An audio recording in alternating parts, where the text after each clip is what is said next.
Hebreus capítulo 10, do versículo 10 ao versículo 18. Nessa vontade é que temos sido santificados mediante a oferta do corpo de Jesus Cristo, uma vez por todas. Ora, todo sacerdote se apresenta dia após dia a exercer o serviço sagrado e a oferecer muitas vezes os mesmos sacrifícios, que nunca, jamais podem remover pecados. Jesus, porém, tendo oferecido para sempre um único sacrifício pelos pecados, assentou-se à destra de Deus, aguardando daí em diante, até que os seus inimigos sejam postos por estrado dos seus pés. Porque com uma única oferta aperfeiçoou para sempre quantos estão sendo santificados. E disto nos dá testemunho também o Espírito Santo, porquanto após ter dito: esta é a aliança que farei com eles, depois daqueles dias, diz o Senhor. Porei no seu coração as minhas leis, e sobre as suas mentes as inscreverei. Acrescenta também de nenhum modo me lembrarei dos seus pecados e das suas iniquidades para sempre. Ora, onde há remissão destes, já não há oferta pelo pecado. Amém. Amém. Irmãos, eu estou pregando 5 sermões em sequência. O primeiro deles foi o Sola Fide, só a fé. O segundo foi o Sola Scriptura, só a escritura. Eu preguei semana passada dizendo que a palavra de Deus é poder, né? E hoje, solos Cristos, só a Cristo. Só Cristo, na verdade, só Cristo. Tem mais 2 sermões, para nós completarmos essa série de sermões que estão ligadas à Reforma Protestante, que nós comemoramos esse mês. E eu queria lembrar a você hoje, que todo mundo, todo homem é religioso. E ele tem a necessidade de que alguém seja intermediário dele. Todo homem busca essa intermediação entre ele e Deus. Quando a gente vai para o paganismo, surgem sacerdotes, oferendas, ídolos. Quando a gente vai para o catolicismo romano, surgem santos, Maria, o padre como mediador. Até mesmo dentro do cristianismo, irmãos, as pessoas buscam mediadores que não é necessariamente Jesus. Às vezes a gente busca substitutos. Achou que eu ia falar só de pessoas lá de fora, né? Achou que eu ia falar só dos católicos ou, enfim. Na verdade, muitas vezes nós colocamos o pastor como substituto, né? Quantas vezes o pastor sai de férias, Vitor, e a igreja sai de férias junto? Hein, querida? Porque muitas vezes as pessoas estão olhando para o pastor como mediadoras dela. Tem gente que coloca o pregador famoso, o Hernandes Dias Lopes, o reverendo Hernandes, o reverendo Augusto Nicodemos. E eu vou repetir, amo aqueles irmãos, acho que eles fazem um trabalho excepcional. Mas quantos não acham que o culto é mais precioso por causa desses irmãos? Quantos não são movidos a ir à igreja, não para buscar o Senhor, mas porque ele quer ouvir um pregador famoso, que também é falho? Muitas pessoas buscam, irmãos, colocar outras coisas no lugar de Jesus, como se fossem pontes mais seguras do que o próprio Cristo. Não, irmãos. O autor aos Hebreus escreve para corrigir essa tendência. Aqui ele escreve para judeus convertidos, tentados a voltar aos sacrifícios do templo. E ele mostra que todos os sacrifícios e sacerdotes do Antigo Testamento apontavam para um só sacrifício perfeito. Por isso que nós falamos só Cristo, só Ele e só o sacrifício dEle. E o que tem que nos mover a estar neste lugar, a adorar o Senhor, é o amor ao nosso Salvador. É a necessidade de ouvir Ele falar conosco. É a necessidade de adorá-lo. Não é o pastor, não é o pregador famoso, é Jesus. Em 1 Coríntios capítulo 2, versículo 2, nós temos: porque decidi nada saber entre vós, senão a Jesus Cristo e este crucificado. Os sacerdotes do Antigo Testamento trabalhavam incansavelmente. Ou melhor, cansavelmente. Mas eles trabalhavam constantemente, sem cessar, dia após dia, semana após semana. Sangue corria no altar, mas o pecado permanecia. Dia a dia, semana a semana, sangue correndo no altar, mas o povo ainda em pecado. O pecado permanecia. Sabe por quê? Porque esse era um sistema incapaz de limpar completamente. Por isso que constantemente o povo precisava sacrificar. Era necessário que o sacrifício fosse feito constantemente, porque ele não era suficiente para limpar o pecado, não era suficiente para limpar a consciência. Os sacerdotes viviam em pé. Até porque a ideia desses sacerdotes em pé constantemente trazia a mensagem de uma obra inacabada. Inacabada, irmãos. Eles tinham que constantemente fazer os sacrifícios. Mas a palavra do Senhor diz que quando Cristo veio, ele se assentou. Ele se assentou. Porque a obra foi concluída. Jesus se assentou. O sacrifício humano, feito pelos sacerdotes, homens como nós, repetitivo e ineficaz. Repetitivo e ineficaz. O sacrifício de Cristo, único e perfeito. Um só sacrifício. Uma só cruz, uma só fé e uma só aliança eterna. O versículo 10 diz: nessa vontade é que temos sido santificados, mediante a oferta do corpo de Jesus Cristo, uma vez por todas. Efapax. Lembra daí? Foi o nome da nossa turma no IBEL, há 300 anos atrás. Os irmãos sabem, né, que a gente era colega no IBEL. E a palavra usada aqui, nessa vontade, no original, ou melhor, em grego, refere-se à vontade de Deus, expressa em Hebreus, do versículo 7 ao versículo 9, que nós não lemos propositadamente, mas eu quero ler agora. Então eu disse: eis aqui estou. No rolo do livro está escrito a meu respeito, para fazer, ó Deus, a tua vontade. Depois de dizer, como acima, sacrifícios e ofertas não quiseste, nem holocaustos e ablações pelo pecado, nem com isto te deleitaste, coisas que se oferecem segundo a lei. Então acrescentou: eis aqui estou para fazer, ó Deus, a tua vontade. Remove o primeiro para estabelecer o segundo. É sobre isso que Jesus está falando. É sobre isso que essa carta está falando. O plano eterno de enviar o seu Filho como substituto do nosso pecado. E a ideia é que nós não fomos santificados pela nossa vontade, nem por rituais, nem penitências, nem méritos. Nós fomos santificados pela vontade de Deus, realizada por meio da oferta do corpo de Cristo na cruz. E é isso que nós vemos aí. Uma vez por todas, efapax. Expressão chave em Hebreus. Significa que o sacrifício de Cristo não precisa ser repetido. A missa católica precisa ser repetida porque é um sacrifício constante. Mas o sacrifício de Jesus, que é verdadeiro, não. Uma vez. O evangelho, irmãos, não é uma tentativa humana de alcançar a Deus. A gente não está tentando chegar até Deus, nós chegamos.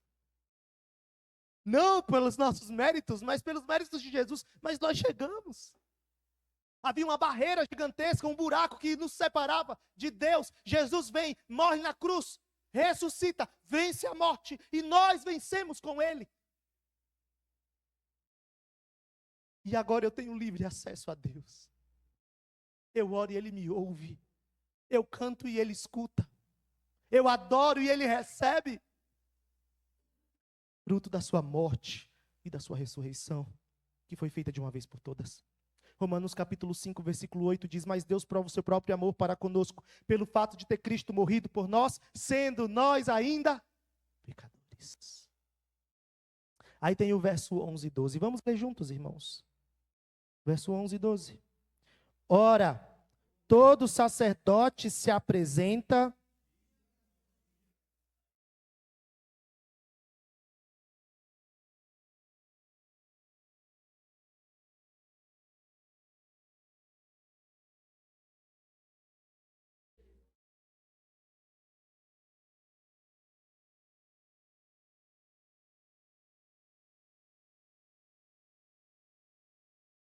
aqui é para reforçar o que eu já falei.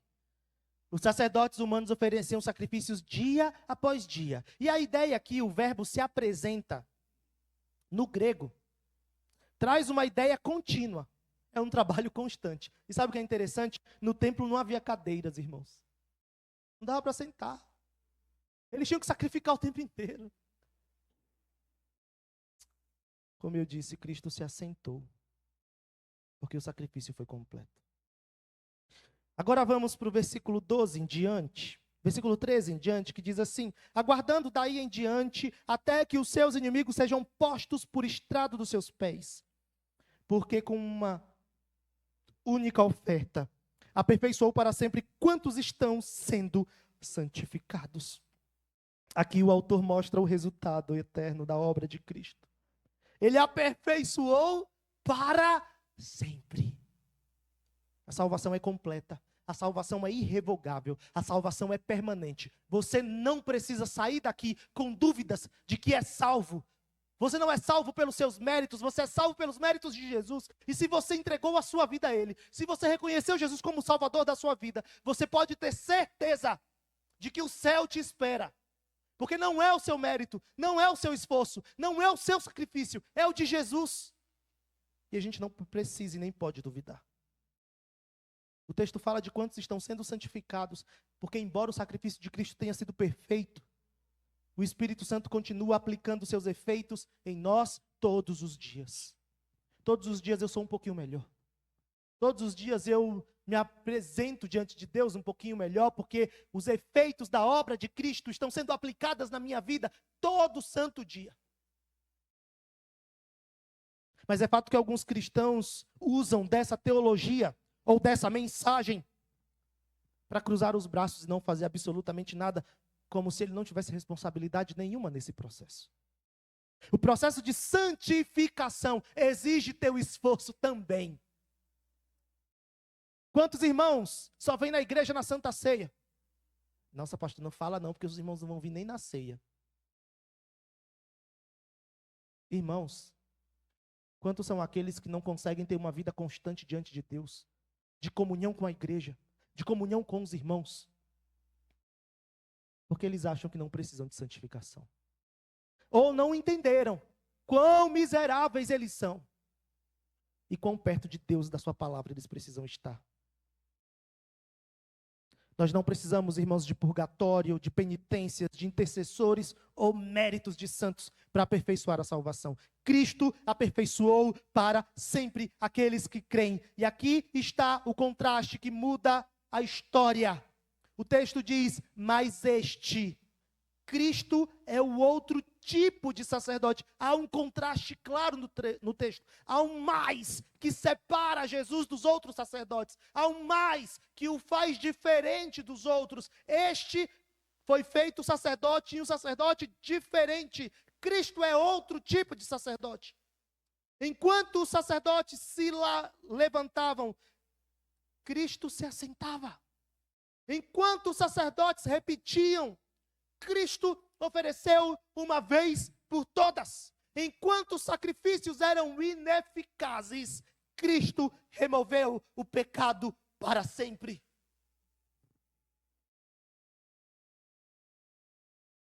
A obra está terminada. O sacrifício foi aceito. E a autoridade de Jesus é total. O Salmo 110, versículo 1. Exalta o reino de Cristo, até que todos os inimigos sejam colocados sob os seus pés.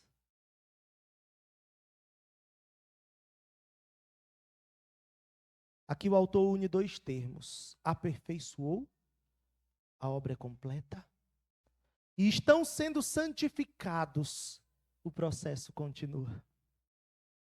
A gente tem certeza da salvação, mas o processo segue ainda hoje. Porque nós somos santificados todos os dias. Somos feitos santos, mas também somos chamados a fazer todo esforço para sermos santos. É assim que a Bíblia trabalha, irmãos. Você é santo. Você é separado. Mas você ainda está em processo de santificação. Você precisa de Deus. Você precisa da palavra de Deus. Você precisa orar. Você precisa da comunhão dos irmãos. Você precisa se envolver com o trabalho. Você precisa servir. Você precisa. Porque você ainda está em processo. Aí o versículo 15 a 17. Vamos ler juntos mais uma vez. E disto nos dá testemunho também, porquanto após ter dito: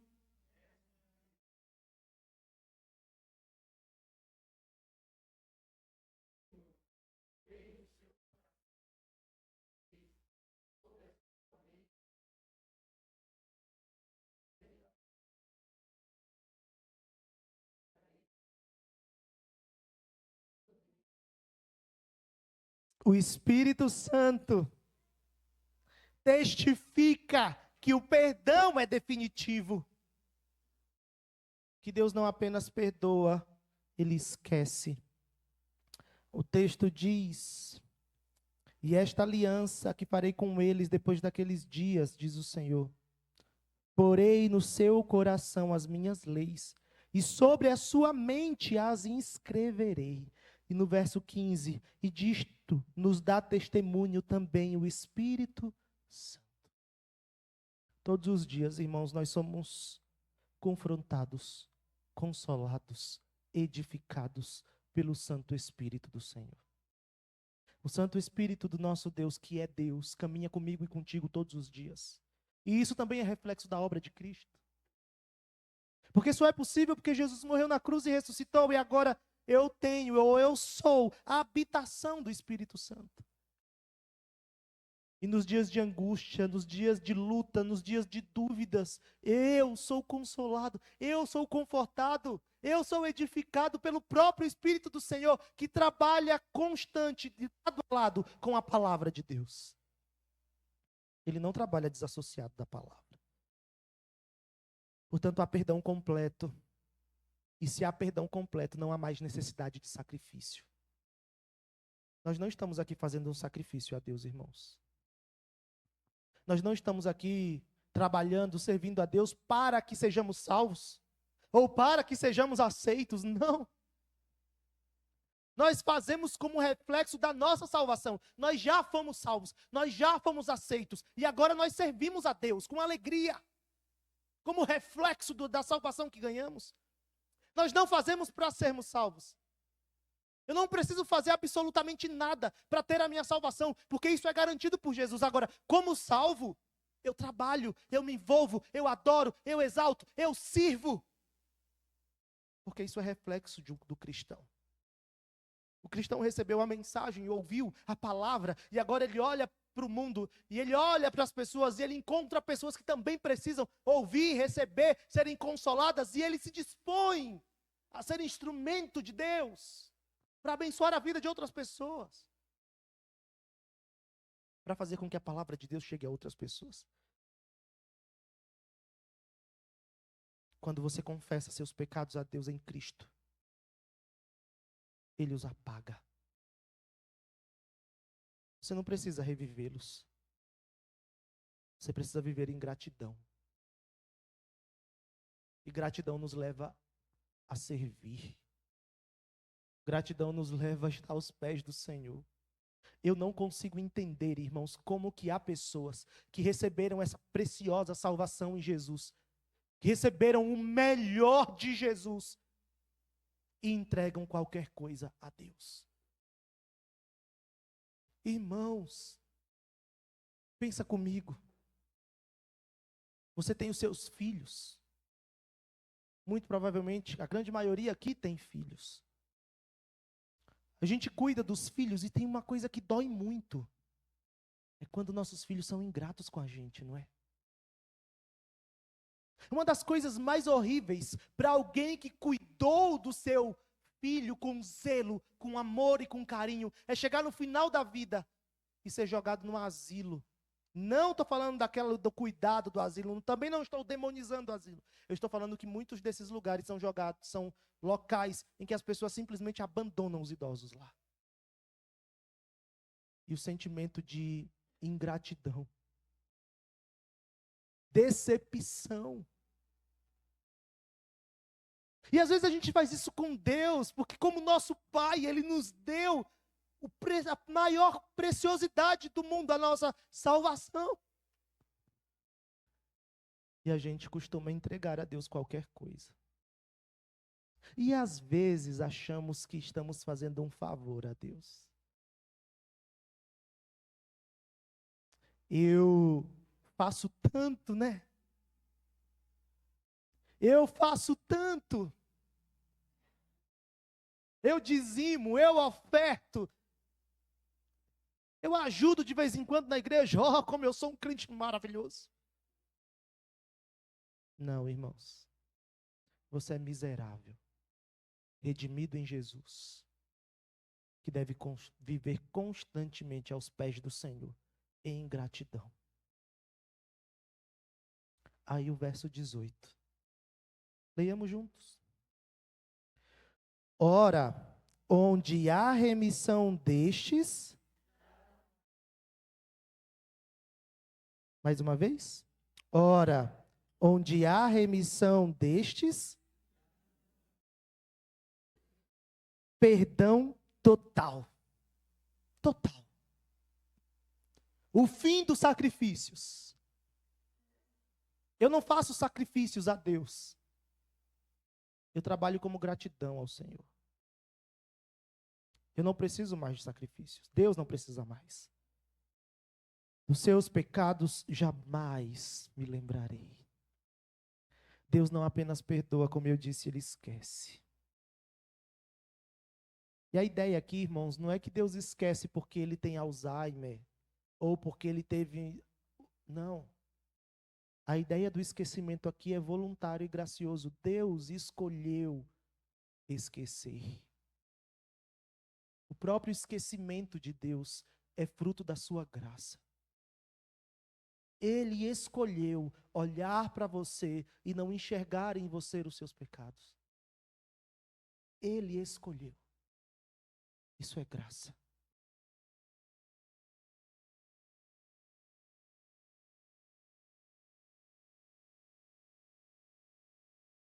E eu quero finalizar dizendo a você, Jesus Cristo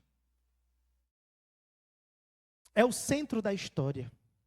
O coração da revelação divina e a expressão visível do Deus invisível. Vitor ou Nicolas, pode vir aqui na frente. Obrigado, queridos. Eu estou chegando ao final e eu quero que você comece a tranquilizar o seu coração. E nada melhor do que a música, isso. Obrigado. Ele é o Verbo eterno. Pensa em Deus. Pensa em Jesus por um instante. Ele é o Verbo eterno que estava com Deus e era Deus. Antes que o tempo existisse, antes que o universo fosse formado. Antes que qualquer anjo cantasse ou estrela brilhasse. Nele tudo foi criado. As galáxias que o olho não vê, os átomos que a mente não alcança. Tudo subsiste pelo poder da sua palavra. Ele não foi criado, ele é o Criador. Ele não foi apenas enviado, ele veio voluntariamente. Não é apenas um mestre, é a própria verdade encarnada. Ele não é um profeta entre os outros, é o Deus dos profetas. Ele não é um redentor simbólico, é o Cordeiro real, imolado desde a fundação do mundo. Eterno em glória, infinito em majestade. Ele se despojou de sua forma divina e entrou no tempo e no espaço que ele mesmo criou. Assumiu forma humana, nasceu da Virgem Maria, viveu entre nós, habitou em humildade, chorou nossas lágrimas, tocou nossas lágrimas e revelou em sua pessoa o amor perfeito do Pai. Ele é o Deus conosco. Emanuel. Plenamente Deus, plenamente homem, indivisivelmente unido em uma só pessoa para sempre. Jesus viveu uma vida que nós jamais imaginaríamos viver, santa, justa, sem mancha, sem culpa, sem pecado. Foi tentado em tudo, mas nunca caiu. Curou os enfermos, libertou os cativos, acolheu os pecadores e anunciou o reino com autoridade divina. Mas o mundo que ele criou, o rejeitou. E os homens que ele veio salvar, o crucificaram. Na cruz do Calvário, ele não foi vítima do acaso, mas o Cordeiro de Deus que entregou segundo o eterno propósito do Pai, que se entregou segundo o propósito eterno do Pai. Ali, sobre aquele madeiro, ele tomou sobre si o peso dos nossos pecados. O inocente foi tratado como culpado, para que o culpado fosse declarado justo diante de Deus. O rei foi coroado de espinhos para que o servo recebesse coroa de glória. O justo foi condenado para que o ímpio fosse perdoado. Aquele que não conheceu o pecado foi feito pecado por nós, para que nele fôssemos feitos justiça de Deus. Naquela hora o inferno inteiro tremeu, os céus se calaram, pois o Deus eterno experimentou a morte humana e o pecado da humanidade, encontrou a justiça divina. Mas na manhã do terceiro dia o túmulo não pôde contê-lo. A morte foi vencida, o pecado derrotado, Satanás envergonhado. Cristo ressuscitou, vivo, vitorioso, como Senhor da vida e o primogênito dentre os mortos. Hoje ele está exaltado à direita do Pai, onde reina com poder e majestade. Todo o poder no céu e na terra está em suas mãos. Os anjos, os demônios o temem. Os céus proclamam a sua glória e um dia todo joelho se dobrará e toda língua confessará que Jesus Cristo é o Senhor para a glória de Deus Pai. Ele é o único mediador entre Deus e os homens. Não há outro nome dado entre os homens pelo que importa que sejamos salvos. Nenhum santo pode substituí-lo, nenhuma religião pode completá-lo, nenhuma penitência pode aperfeiçoar o que ele já consumiu. Sua cruz é suficiente. Seu sangue é eficaz. Seu sacrifício é eterno. Ele é o nosso sumo sacerdote que intercede continuamente por nós. É o nosso advogado diante do Pai. É o nosso pastor que dá a vida pelas ovelhas. É a videira verdadeira em quem temos vida. É o caminho que conduz ao Pai, a verdade que liberta. é a vida que não tem fim. Um dia ele voltará. Não mais humilhado, mas em glória. Não para ser julgado, mas para julgar. Os reinos deste mundo se tornarão o reino de nosso Senhor e do seu Cristo. E ele reinará pelos séculos dos séculos. Aquele que veio como servo voltará como Rei dos reis e Senhor dos senhores. Diante dele não há meio termo. Ou o recebemos como Senhor e Salvador, ou permaneceremos sob o peso da condenação. Mas a todos quanto recebe, ele concede o direito de serem feitos filhos de Deus. Por isso declaramos com fé, reverência e entusiasmo. Jesus Cristo é o Deus eterno revelado em carne, o Salvador perfeito, o Cordeiro imaculado, o mediador único, o Senhor soberano, o amigo fiel, o Redentor dos homens, o Rei que há de vir. Esse é o nosso Senhor. E a Ele pertence toda a glória, toda a honra, todo o poder e louvor. Ontem, hoje e para sempre. Amém. É esse o Jesus que nós cremos. Feche os olhos.